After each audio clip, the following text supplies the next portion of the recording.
Bismillahirrahmanirrahim.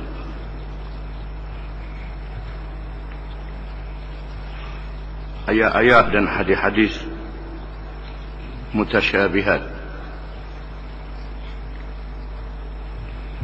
Mutasyabihat ialah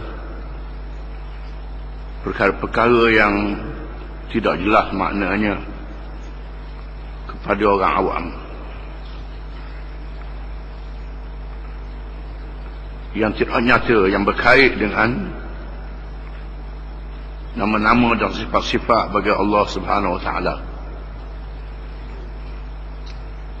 Ya, kat mana?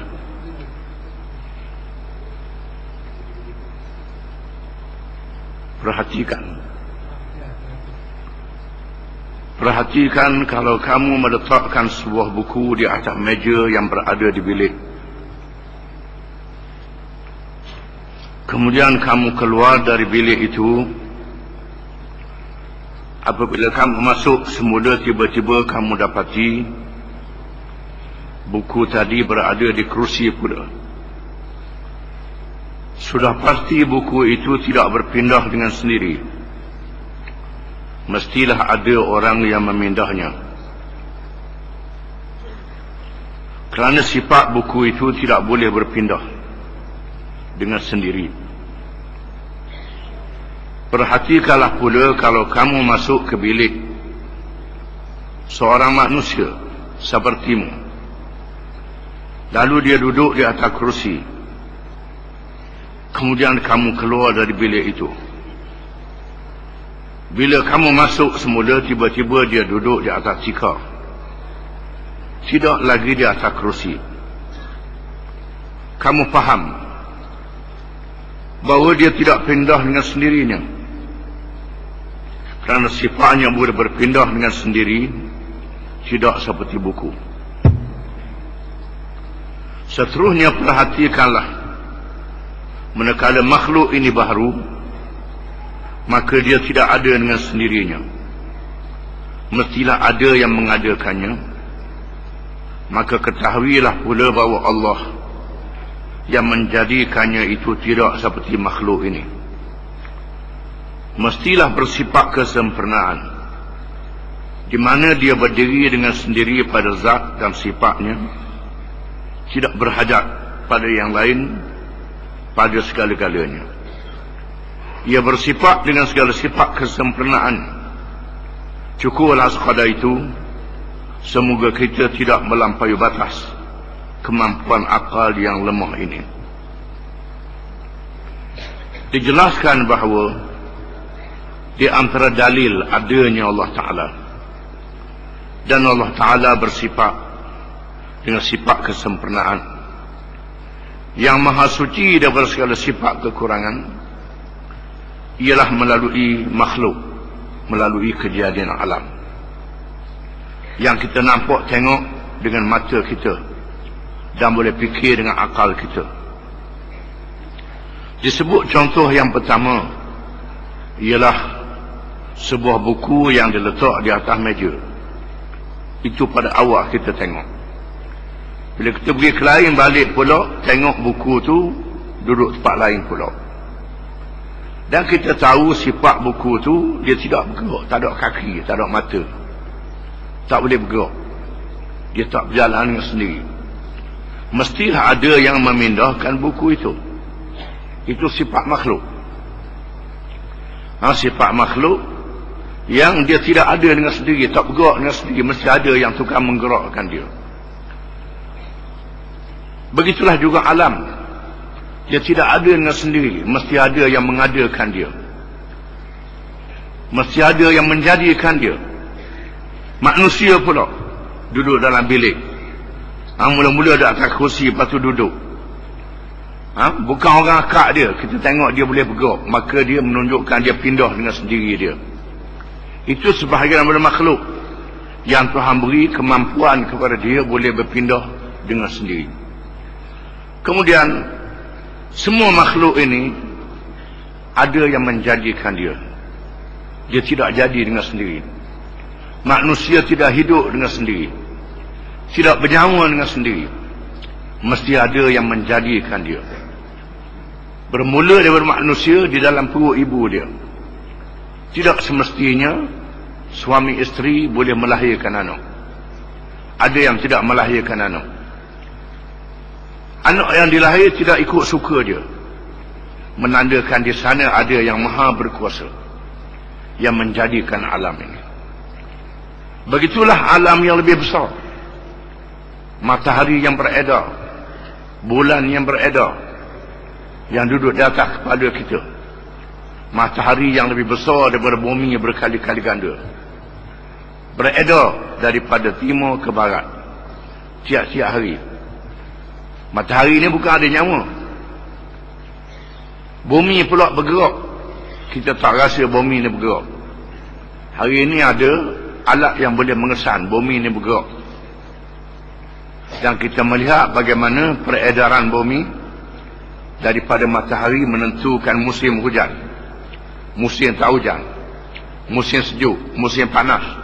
Di negeri yang ada musim panas, menunjukkan bahawa bumi beredar, mengikut kedudukan dia, sehingga berbeza dengan matahari daripada satu masa yang lain, yang menentukan musim. Adakah bumi dan matahari mentarbiyah dengan diri dia sendiri? Tidak boleh. Mesti ada Tuhan yang menguasai alam ini. Sudah tentulah Tuhan itu Tuhan yang satu. Rasul-Rasul beritahu kepada kita. Kalau tidak, kita tak tahu. Walaupun mengikut fitrah, mengikut sifat semula jadinya, manusia percaya kepada Tuhan.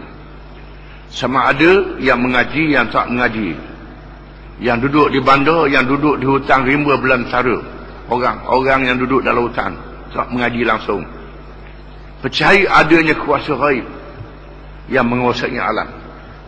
Oleh kerana dia tak mengaji, tak tahu siapa kuasa ghaib, maka dia sembah ikut suka dia. Sembah kayu, sembah batu dan macam-macam. Adapun manusia yang cerdik, Allah Ta'ala utuskan kepada mereka nabi-nabi dan rasul-rasul. Maka nabi-nabi dan rasul-rasul inilah yang memberitahu bahawa Tuhan yang sebenar ialah nama dia Allah.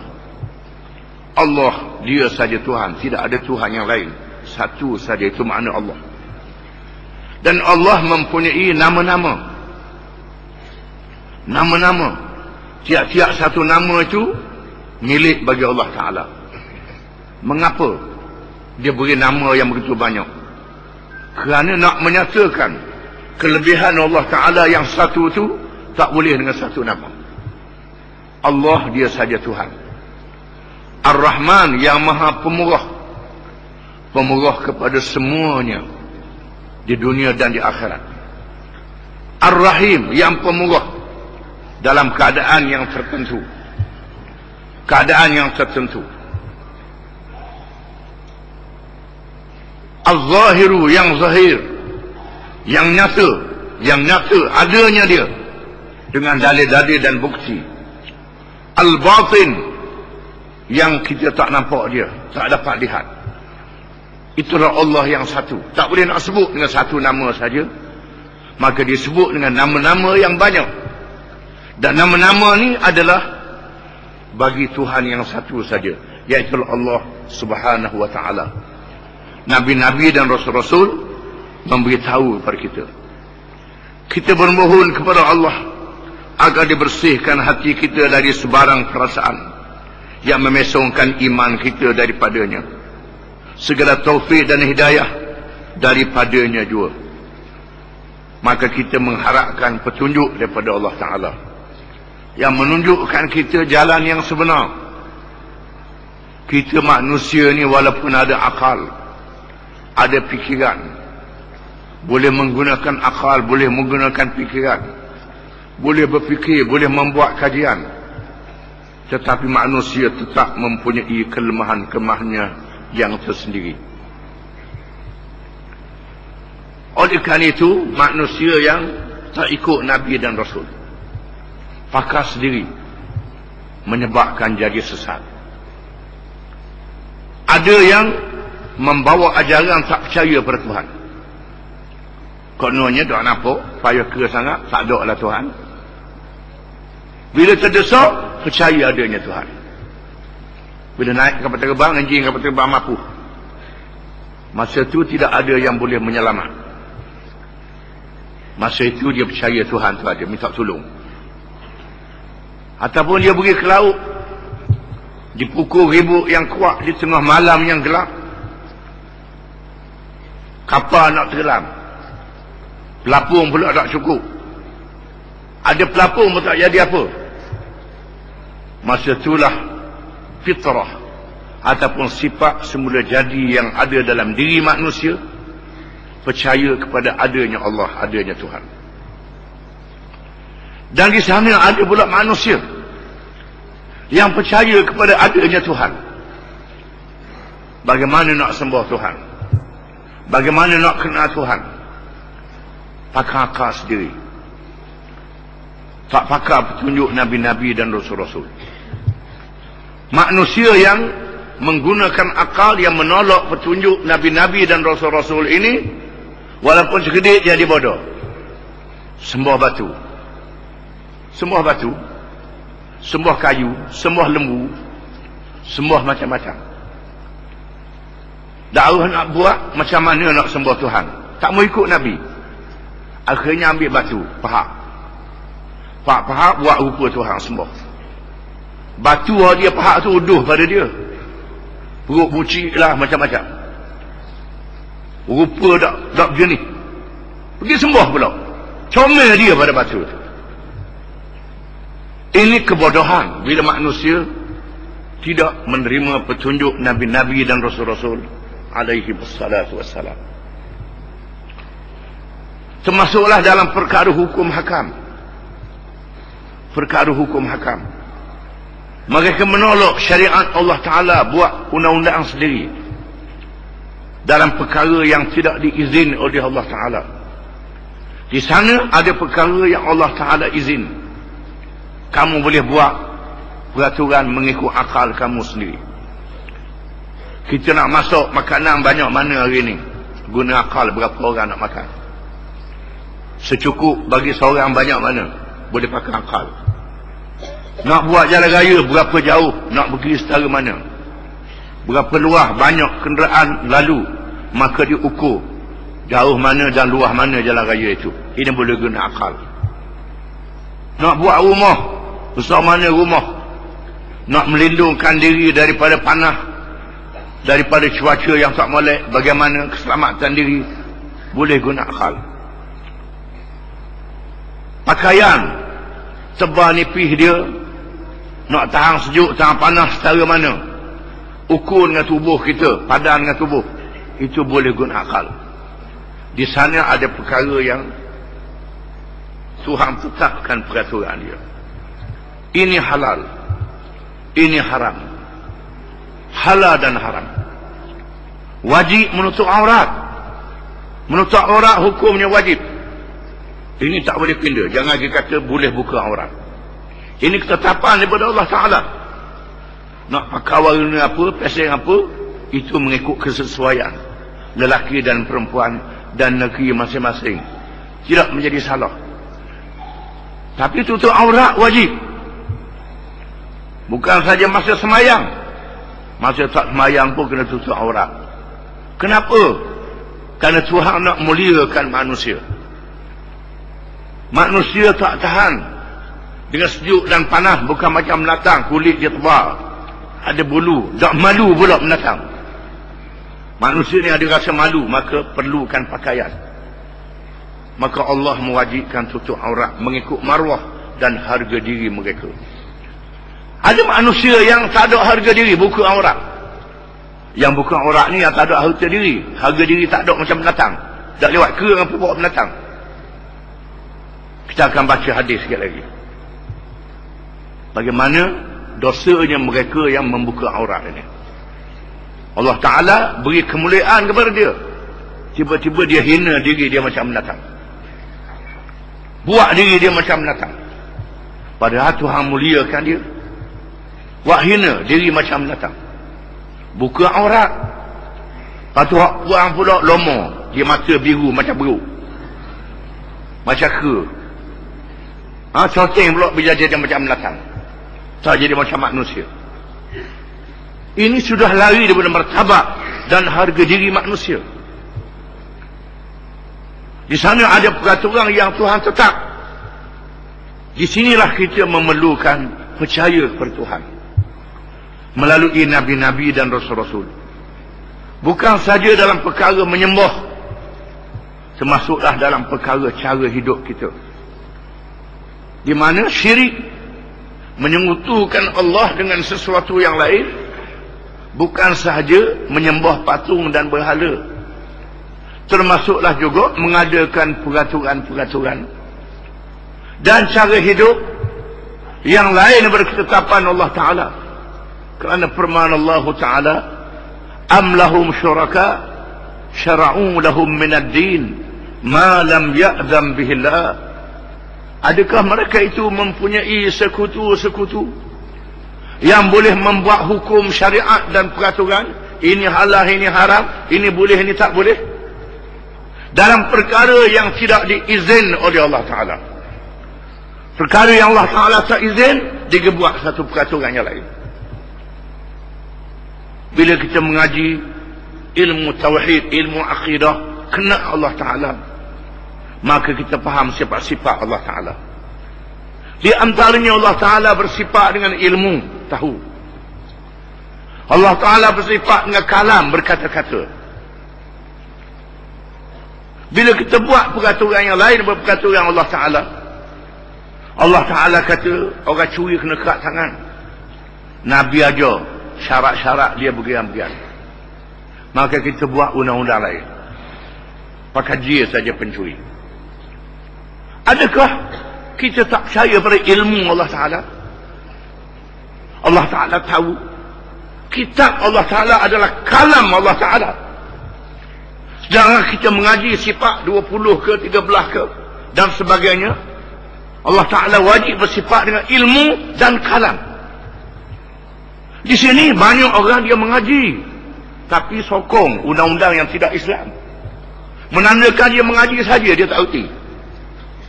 Dia tidak faham. Ilmu yang dia mengaji itu tak sampai dalam kepahaman yang betul. Kalau kepahaman yang betul, dia tidak boleh menerima apa sahaja perjuangan, apa sahaja cara yang menolak syariat dan hukum Allah Subhanahu wa Ta'ala. Di antaranya firman Allah Ta'ala, ya ayyuhalladzina amanu kutiba alaikumul qisasu fil qatla. Wahai orang-orang yang beriman, diwajibkan ke atas kamu hukuman qisas dalam perkara pembunuhan dan kecederaan. Dan firman Allah Ta'ala, walakum fil qisasi hayatun ya ulil albab la'allakum tattaqun. Dan bagi kamu dalam hukum qisas itu membawa kehidupan, membawa keselamatan, menjaga nyawa, wahai orang yang berakal, jika sekiranya kamu bertakwa kepada Allah. Apa dia hukum qisas? Oleh kerana kita mengaji pekoh bab semayang, puasa, zakat, haji, umrah saja, tak siapa bab jinayat. Hukum qisas ni ialah hukum jinayat yang dinyatakan oleh Allah dalam Quran. Disebut dalam Quran, ya ayyuhalladzina amanu kutiba alaikumul qisas. Macam ya ayyuhalladzina amanu kutiba alaikumus siyam. Wahai orang beriman, diwajibkan kata kamu as-siyam, berpuasa. Kutiba alaikumul qisas, diwajibkan kamu hukum qisas. Ayat dengan perkataan yang serupa dengan wajib puasa. Tetapi bila puasa, kita puasa. Bila hukum qisas, kita pakai hukum lain. Hukum qisas ni ialah hukum pembunuhan dan kecederaan. Sama ada dengan sengaja ataupun dengan tidak sengaja. Dengan sengaja, orang bunuh orang dengan sengaja, mencederakan orang dengan sengaja, ini ada hukum dia. Tak sengaja, kemalangan jalan raya, itu tak sengaja, ada hukum qisas dia. Disebut dalam Quran, disebut dalam hadis. Maka undang-undang sendiri sama ekor lah. Macam-macam sama ekor, pada tak sama ekor je. mengenakan denda dengan tujuan untuk nak pungut duit banyak-banyak. Tidak boleh menyelesaikan masalah kerana lari daripada hukum Tuhan. Di sana ada hukum Allah Ta'ala yang berkait dengan kemalangan dengan tidak sengaja. Ada hukum. Boleh dibahas dalam kitab fiqh. Panjang hukum dia. Hukum dia panjang. Bukan tak ada denda, ada denda. Tapi denda tu ada cara dia. Ada peraturan dia. Ni pakai undang-undang manusia menggunakan akal. Walaupun di sana ada wahyu daripada Allah Ta'ala. Nabi sudah ajar. Yang malangnya hak mengaji sifat 20. Siapa percaya sifat 20? Dia sokong juga undang-undang yang tidak Islam. Setuju dengan peraturan yang lain, peraturan Allah Ta'ala. Pasal apa boleh pitih? Boleh benda. Kaki sembahyang pun kena upah juga. Ini merosakkan. Dan Nabi sebut dalam hadis, la yunqadanna ural islami urwatan fakullaman taqadat urwatun tashabbatha an-nasu billati taliha fa awwaluhunna naqda al-hukmu wa akhiruhunna as-salah. Rawahu Imam Ahmad. Maksudnya tali yang mengikat ajaran Islam yang disimpul ke mahkamah akan dirombak. Manusia akan merombak simpulan tali yang mengikat ajaran Islam. Ini berlaku di akhir zaman. Apabila satu tali dirombak, manusia menjadi berselera, menjadi haru biru, kelang kabut. Mereka terpaksa bergantung dengan simpulan yang masih ada, dengan ajaran yang masih ada. Simpulan yang pertama dirombak ialah al-hukmu, ajaran yang berkait dengan hukum, hukum qisas, hukum yang berkait dengan pemerintahan. Di bawah kuasa kerajaan yang memerintah, hukum-hukum ni dirombak, pakai hukum lain. Manusia akan jadi berselera huru-hara habis. Dan yang akhir dirombak ialah semayang. Yang terakhir semayang. Bila semayang tak ada, tunggulah dunia akan dihancurkan bila-bila masa saja. Akan dimusnahkan bila-bila masa saja. Akan hancur lebu apabila tidak ada lagi manusia yang menyembah Allah Ta'ala di atas muka bumi. Itu berlaku di zaman yang paling akhir sekali. Menandakan bahawa sekiranya kita kenal Allah Ta'ala, kita kenal Allah Ta'ala, tahu berkenaan dengan Allah Ta'ala, bukan sahaja kita beribadat sungguh-sungguh pada Allah Ta'ala, termasuklah kita cari makan, kita pakar, kita meretah negara, berpolitik, berekonomi dan segala-galanya mengikut peraturan Allah Ta'ala. Maka selamat di dunia dan selamat di hari akhirat. Ada perkara yang kita boleh buat. Kita buatlah perkara yang kita boleh buat. Ada perkara yang kita tak mampu nak buat kerana cara tak cukup. Maka kita beriman dan berusaha. Jangan kita tolong. Contohnya semayang boleh buat, puasa boleh buat, haji ada orang yang boleh buat, ada orang tak boleh buat. Orang yang boleh buat, dia ada pitih, ada belanja, sihat molek boleh pergi haji. Ada orang dia tak boleh buat kerana pitih tak ada. Jangan sebab pitih tak ada dia kata haji tak wajib dah. Tak boleh, jadi kafir. Walaupun dia tak pitih, haji tetap wajib. Begitulah juga melaksanakan hukum syariat yang berkait dengan jenayah, yang berkait dengan jihad, yang berkait dengan macam-macam. Dia tak ada kuasa, tak mampu, maka jangan dia nafikan. Jangan dia kata tak ada, politik tak ada dalam Islam, pemerintahan tak ada dalam Islam, pakai ikut suka. Ini tidak boleh. Ini berkait dengan akidah, dengan iman kita. Percaya kepada Allah, peraturan Allah, hukum syariat Allah. Masalah kita tak boleh buat, itu satu perkara yang lain. Pergantungan kita ialah kepercayaan kita kepada Allah. Kemudian amalan kita mengikut kemampuan yang ada pada diri kita. Apa yang kita mampu boleh buat, apa yang kita tak mampu tak boleh buat. Fattaqullaha mastata'tum. Maka bertakwalah kamu kepada Allah mengikut kemampuan yang ada pada kamu. La yukallifullahu nafsan illa wus'aha. Allah Ta'ala tidak mentaklifkan, membebankan diri seseorang malaikat mengikut kelapangan kebolehan yang dia boleh buat. Apa yang tak mampu Allah Ta'ala tak hukum orang itu. Wallahu a'lam.